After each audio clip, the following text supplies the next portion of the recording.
Hey everybody, welcome back to Northernlion, Plays the Binding of Isaac AFTERBIRTH Plus. Last run, ooh, that's the sound of me snoring, because we won.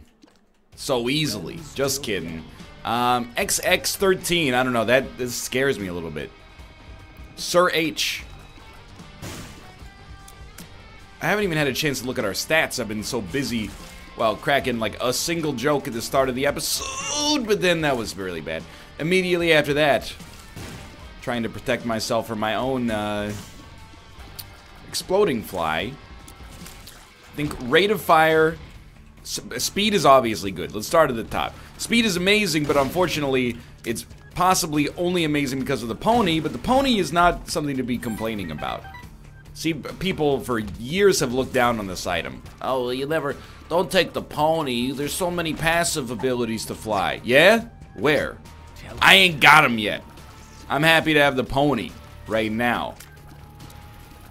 If that changes at a later date, we'll pursue that line of reasoning accordingly. However, for now, I'm a happy man. Damage is bad. Rate of fire is fine. Nothing to complain about there. We will probably visit upon our cursed room here like a haunted spirit. Okay. I don't know if I'd recommend following my path here. And yet here I am, doing everything I can, holding on to what I have, pretending I'm some sort of Superman. Shouldn't have picked that up, because we're about to go to the curse room. But you know, hey, be nice, alright? I'm human, I make mistakes. If you can't handle me at my worst, you don't deserve me at my best. Is there a worse quote? I know that this quote is very circle-jerked. It's been co-opted as a way to make fun of people that have that attitude. But for real, I don't know if there actually is a worse quote out there. If you can't handle me at my worst, you don't deserve me at my best. It's a bad pardon me, dying still. That's a bad attitude. How about, if you can't handle me at my worst, please let me know I'm behaving like a child, and I'll endeavor to do better because I respect you as a human being, and it's not your responsibility to have stewardship over my bad behavior, and instead, as an adult, I should consistently endeavor to be respectful to the people around me. And, you know, it's unrealistic to assume that I'll always be able to hit that noble aim, but simultaneously, I should also recognize my best behavior is not a gift to you, but is rather something I give freely out of respect for the fact that we're friends. Full stop. How about that, Norma Jean? So, I mean, obviously, this room is very good. We're going to get Bookworm. If we wanted to, we could leave with Book of Revelations. I'm gonna leave with the pony for now, and this could be a bad decision. Full stop. But I'm gonna explain to you my reasoning here. It basically comes down to last time, as a compromise of sorts, I ended up taking Satanic Bible over blank card just to keep myself alive. If possible, I would rather, I like the pony as an item. I think having the ability to fly early on is a lot of utility. We already got Bookworm for the cost of a single key. That's a really good return on our investment, to be honest with you. So I don't feel like we got ripped off on that room at all. I just will also willingly admit at the ready that wouldn't mind picking up a little bit of damage or, you know, defense just to keep ourselves going here. Okay. We'll try the other curse room. Good. Dude, I was trying to use, surround sound to figure out where he was. I actually, my ears perked up, and I was like, okay, let's use some echolocation, figure out where this guy's deposited himself. I don't think it works like that, but that's okay. So far, minor complaints. You know, big takeaway from last episode is that you should not buy $999 bagels. I think it's you're promoting bad behavior from restaurateurs when you do that. But the other big takeaway is chaos early. I don't know, man.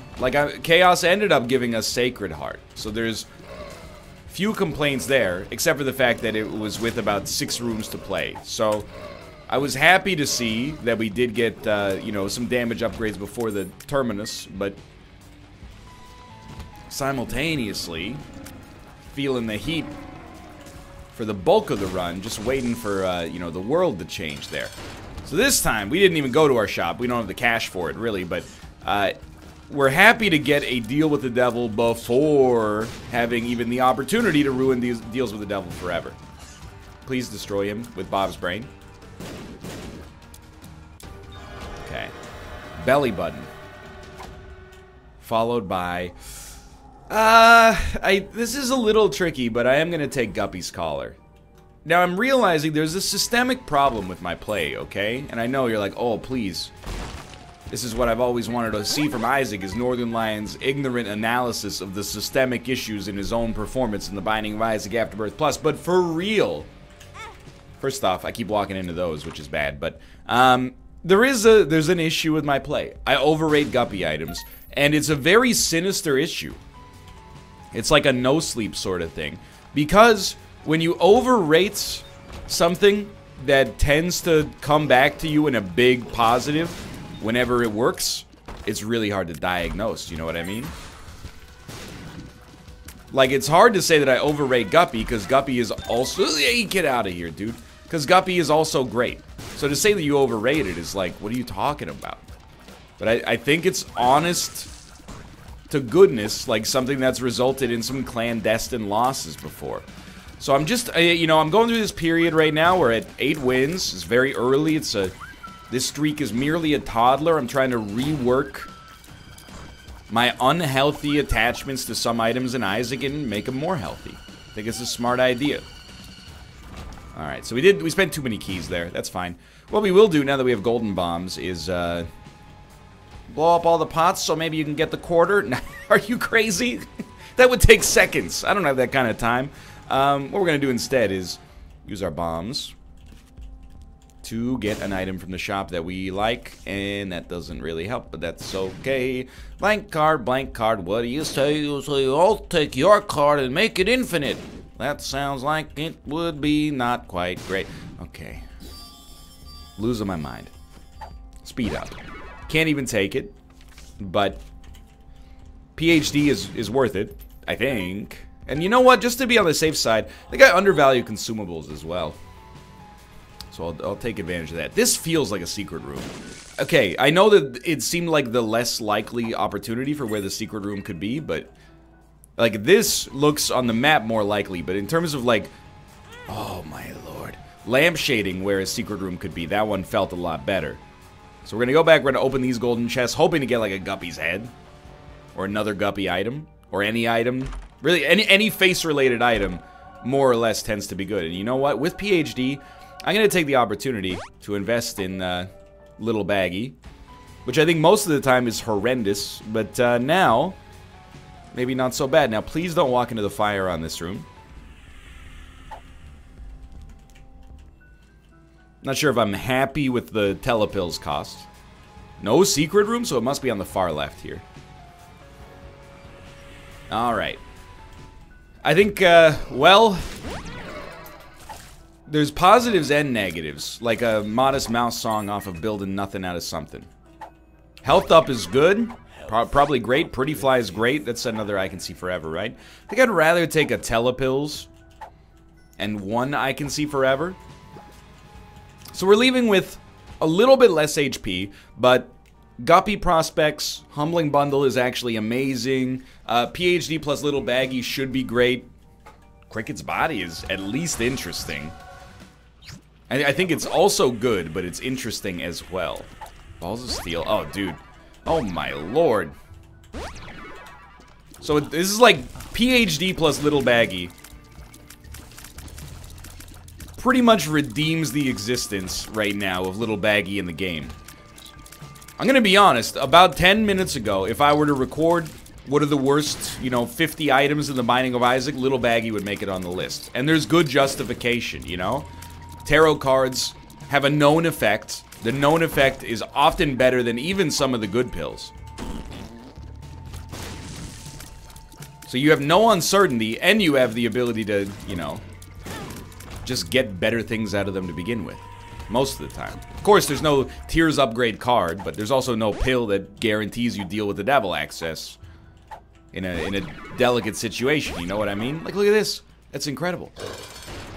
The little baggie has gone a long way towards improving its station right now. Okay, that was not where I should have stood.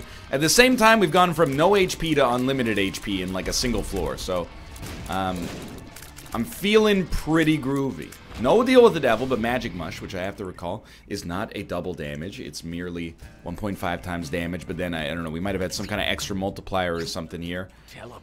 Telepills. Okay. Well, this is unexpected, but very welcome. Can I say it's a surprise, to be sure, but a welcome one? You know, I was thinking the other day, we have these conversations on the NLSS regularly, and I like them because they force you to think outside of the box. It's a really good practice for abstract thinking. Disney's Christopher Robin comes out this weekend. This is not a sponsored post. I will never see this movie. I've never liked Winnie the Pooh, even though it has a Canadian connection. I'm not trying. Oh, well, all the other kids watched Winnie the Pooh. I was watching Battleship Potemkin. It wasn't really like that, but it was just, for whatever reason, it never appealed to me. It's like, come on, dude, I get it, but please try to have nobler aims than merely the acquisition and consumption of honey. Like, it's just so basal. Either way, I'm never going to see the movie. But I was thinking, who is my favorite actor who has consistently been in the worst movies? There's some obvious answers. Nicolas Cage is one that comes up all the time. Nicolas Cage has been in some incredible movies. He's also been in some straight garbage. Like, and it's really 50-50. Like, rarely does a Nicolas Cage movie come out these days and it's like, it's middle of the road. It's either a garbage fire or he's unhinged and incredible, you know? Everyone, smarter people than me have said this already. But where I was falling, because he's in Christopher Robin, was Ewan McGregor. I have spent my young adult life being like, Ewan McGregor is a great actor, and I still think he is. People say he's the best part of the Star Wars prequels. I agree, absolutely. But he was also in the Star Wars prequels, which are not good movies. Now, it doesn't mean he's never been in a good movie. Trainspotting, I saw recently, within the last year. I liked it. Trainspotting 2. They were running back to back. I'm now, like, remembering experiences in my own life that happened within the past year. They were back to back on, like, Showtime or Showcase in Canada. I watched them both. I liked them both. I was like, these are good movies. Even Trainspotting 2, which, you know, sequels that come...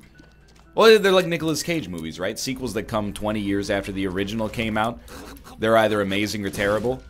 See Dumb and Dumber 2 versus Blade Runner 2049, for example. But I think he might be up there for me. He's been in Michael Bay films like The Island. Horrible, like, basically straight to VHS movies like Stay. Ewan McGregor, I think he's a great actor who's been in a lot of trash. Now, he's had a long career. He's been in a lot of good stuff as well. But if you were to say, like, hey, do you want to go see this new Ewan McGregor movie? In my head, I would be like, you sure? But if you were like, hey, you gotta go see this movie, it's got Ewan McGregor in it, I would be like, I love that guy. He's the best part of the Star Wars prequels. I don't know, it's just an interesting question, you know? It's like the concept of almost like a guilty pleasure.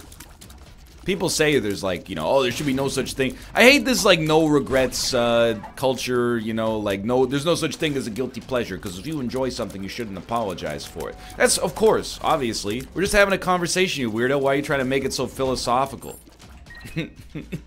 I'm asking you if you like a Hathaway song, What Is Love? And you're like, I'll never apologize for my taste. I'm like, okay, fine. Don't take yourself so seriously. I didn't realize it was like so central to your identity here. I think the concept of a guilty pleasure exists. I'll level with you. I think Creed sucks. I think they did terrible things. You know, they were emblematic of like an awful fad in the music industry. That being said, I bought my dad Human Clay for his birthday one year because he wanted it. You know, they were insanely popular. I still think Creed sucks, but I really, for whatever reason, it fits all the grooves in my brain. That song where he goes, Should have been dead on a Sunday morning, banging my head. Like that one, I'm like, dude, Creed sucks, but that song kind of owns, right? I'm taking this.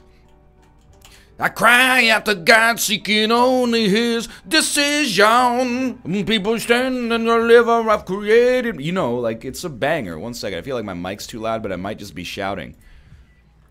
That's a guilty pleasure, my dude. No, it's about the right volume. For the usual volume, at least. Whether it's right, I guess. That's a guilty pleasure, because I recognize... I don't even think it's a good song, because I hate almost every other Creed song, and this one has essentially all the same hallmarks. And sure. I think for whatever reason, my brain is just like, I don't know, maybe I heard it during, I was hanging out with my friends the first time I heard it, and then forever in my brain it's had like an association with having a fun time, you know? I can't, the brain's weird like that. That's what I think a guilty pleasure is about. Ooh. Come on, just give me the gups. Hey, give me the gups. I'll take the HP, but I'm gonna be honest, you need to give me the gups.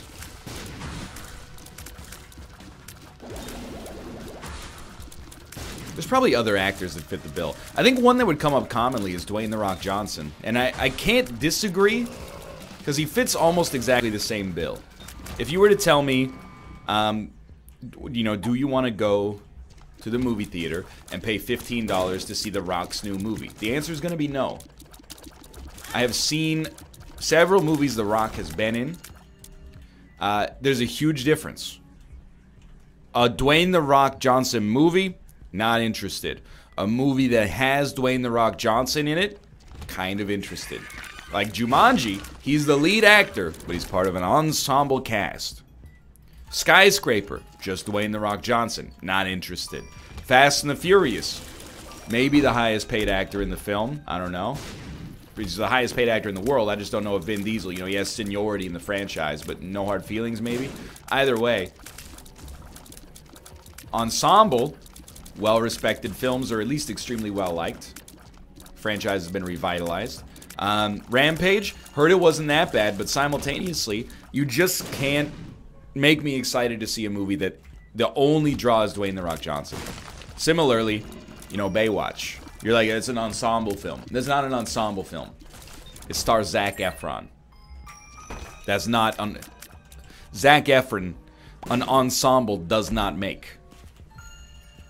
That's two actors.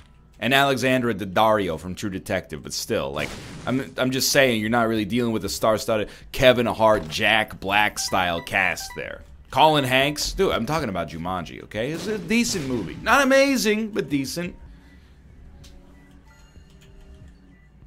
We might want immunity to explosions, just because as things get a little trickier here, you know, we do have two things that explode in our face on the regular. Don't take it out of context, please. That's all I'm trying to say, okay? There's many actors that fit that bill. Actors who you love to see in a movie, but if you see that it's their movie, you're like, nah, nah, nah, nah, nah. I'm not going to go to the shop, but only because I think I have a chance at Boss Rush. If I don't, I don't, but I gotta try. Yeah, just walk on the spikes. I mean, like, all these other nerds are taking their whole lives walking around. I don't go around. I go through, okay? He says as he gurgles his last breath out. Hold me now. I'm 6 feet from the edge and I'm thinking. I'm not going to do the bit because I've done it before, but no regrets is like... If I was running a job interview and I was like, what's your greatest professional regret? And they said, I don't have any regrets because all of my regrets led me to where I am today. I would be like... Well, I mean, I would politely continue the rest of the interview, but I would not hire them. Unless they were the strongest candidate in advance of that question to begin with. In which case, I would hire them. I mean, the organization has a systemic need of that position. I can't afford to be petty. I'm just saying, That answer strikes me as inherently very dishonest. If someone, the question to me is someone able to admit their mistakes? If they're not able to admit and recognize their mistakes, I think that points to a flaw of character that I don't want in an organization where we have to communicate openly and honestly and have each other's backs, okay? I don't want someone who, when they make a mistake, their first instinct is to point a finger at somebody else and be like, yeah, I made the mistake because of this. I want them to be like, my bad, what do we do to get over it? Which is why I work alone. So the organization can only have one finger pointer, and I got pointy fingers.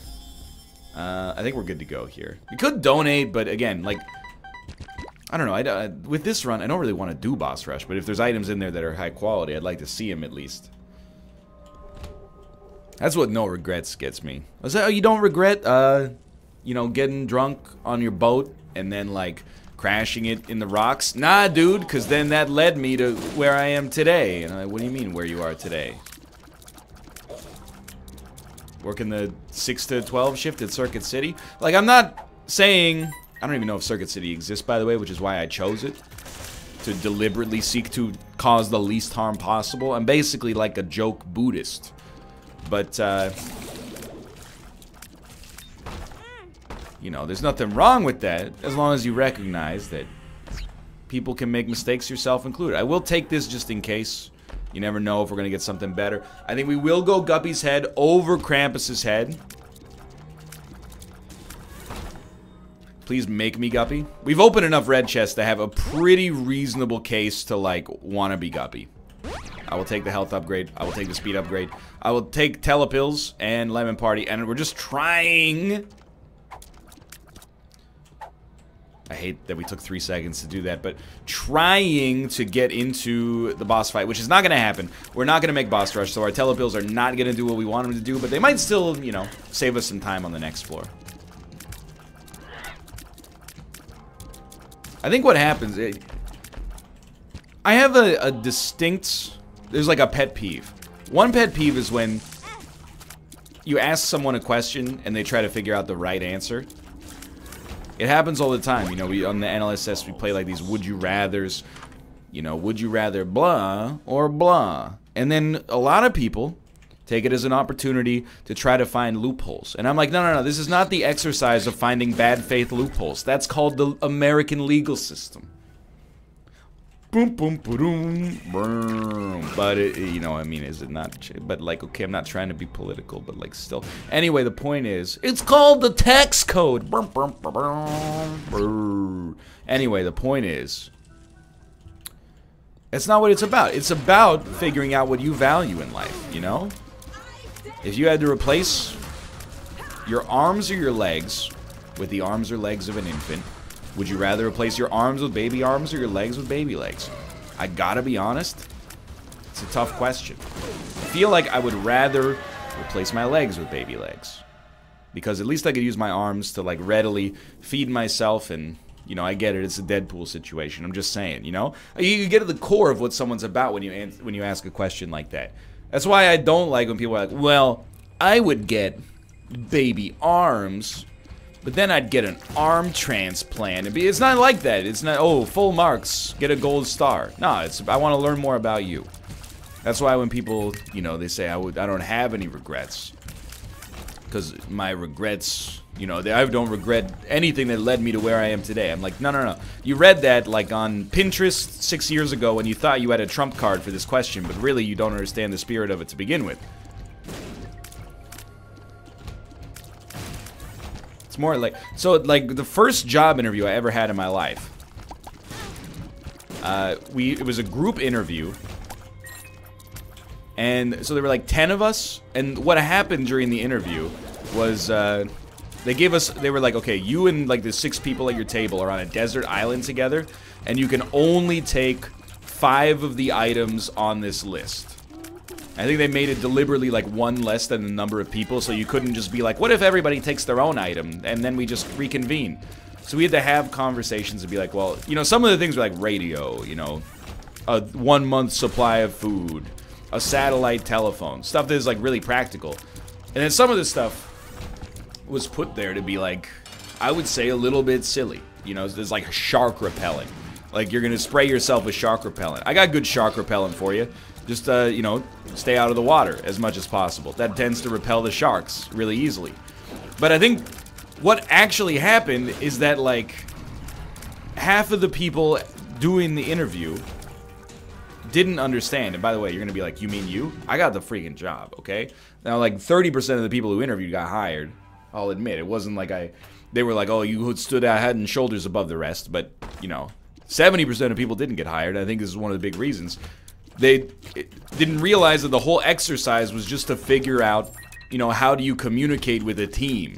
The exercise was not who would survive best on a desert island. That wasn't the job. The job was like, how are you going to communicate with your teammates in a respectful fashion? Because one dude on our team, who also did not get the job, was like, I'd take the shark repellent because I don't want to get eaten by sharks. And 2 or 3 people were like, that's stupid. And I think the hiring manager was like, ooh, can't say the S word. It's a little... He just said the S word to a stranger. That's not the kind of character we want in this organization right now, you know? And I could just imagine them when they got back to their dorm room. Can't believe I didn't get the job over the guy who says he'd take shark repellent. What an idiot. I would take the space blanket. I would definitely out-survive him. It's not what the job is. We're not auditioning to be a host of Man Tracker on the Outdoor Life Network. It's testing what we in the business, and by we in the business, I mean people in the business and me who has read about the business on the internet, call soft skills. The ability to communicate with other human beings without coming across like a, you know, kind of a dickhead. Hey, hey, hey! Don't even try it, buddy. I love it. Very good fight. So I'm not complaining too much, but I'm kind of looking at it like we probably got one deal with the devil less than statistically would have been most likely.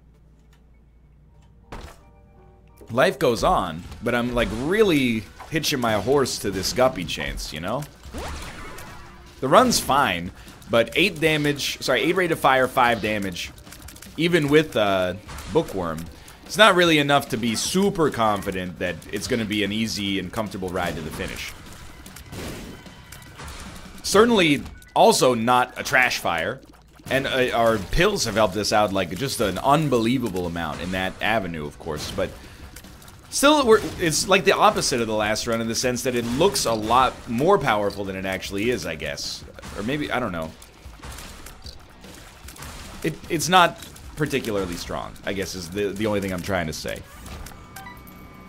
So yeah. By the way, I don't work in a hiring capacity. Maybe a lot of hiring managers out there are idiots, and they're like, well, you said, you know, dropping out of school instead of toughing it out for an extra 6 months to get, to get your degree was your biggest regret. Sounds like you really messed that one up. We were looking for somebody who never makes mistakes. Sorry. So, like, you should really, like, consult with somebody who knows what they're talking about.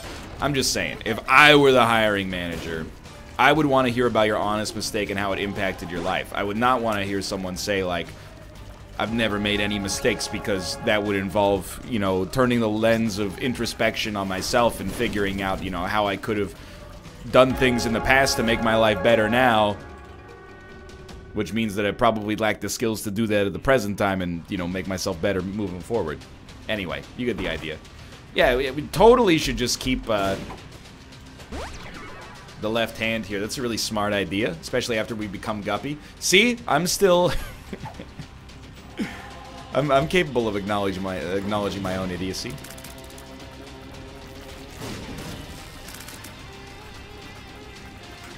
Anyway, that's my 2 cents on the subject. Now that we're Guppy, I lost a lot of conversational fuel because there's like literally nothing to complain about. But this run, first off, it ended up coming together pretty quickly. And as weird as it sounds, thank you, Bob's Brain. And the item is now, the name of it is escaping me, but it's BBF, our incredibly exploding fly.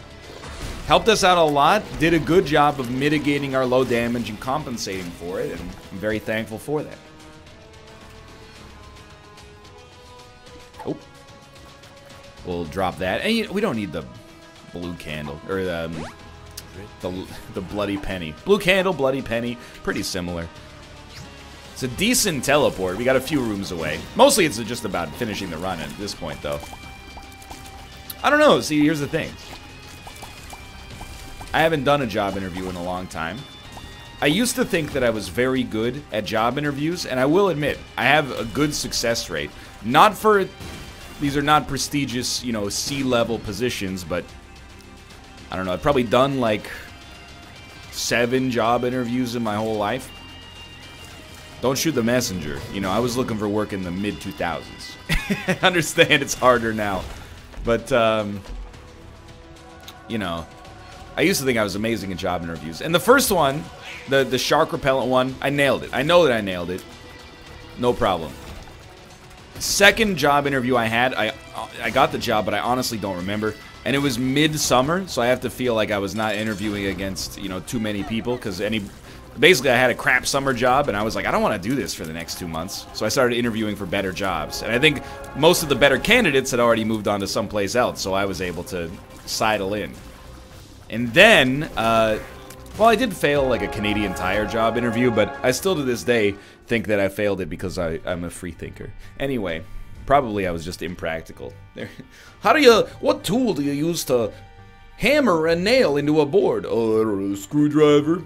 Oh, I'm too smart for the job, I guess. That's basically me at age 17. Anyway, but then I realized, you know, a lot of the jobs I got after that, like the job to teach in Korea was like, do you have a degree? Yes. Were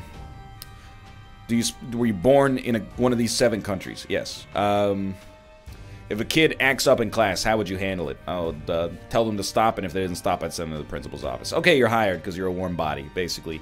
You can talk without dropping an F-bomb for 4 seconds, so you're hired. And then another job I got, my uncle worked at the company. So when I got the job, I was like, oh, Uncle, cool, we're going to be working together. And he's like, yeah, I didn't make sure that you got the job or anything. You know, it's a little nepotism. He's not the CEO, but I'm sure he dropped in a good word, as uncles are prone to do.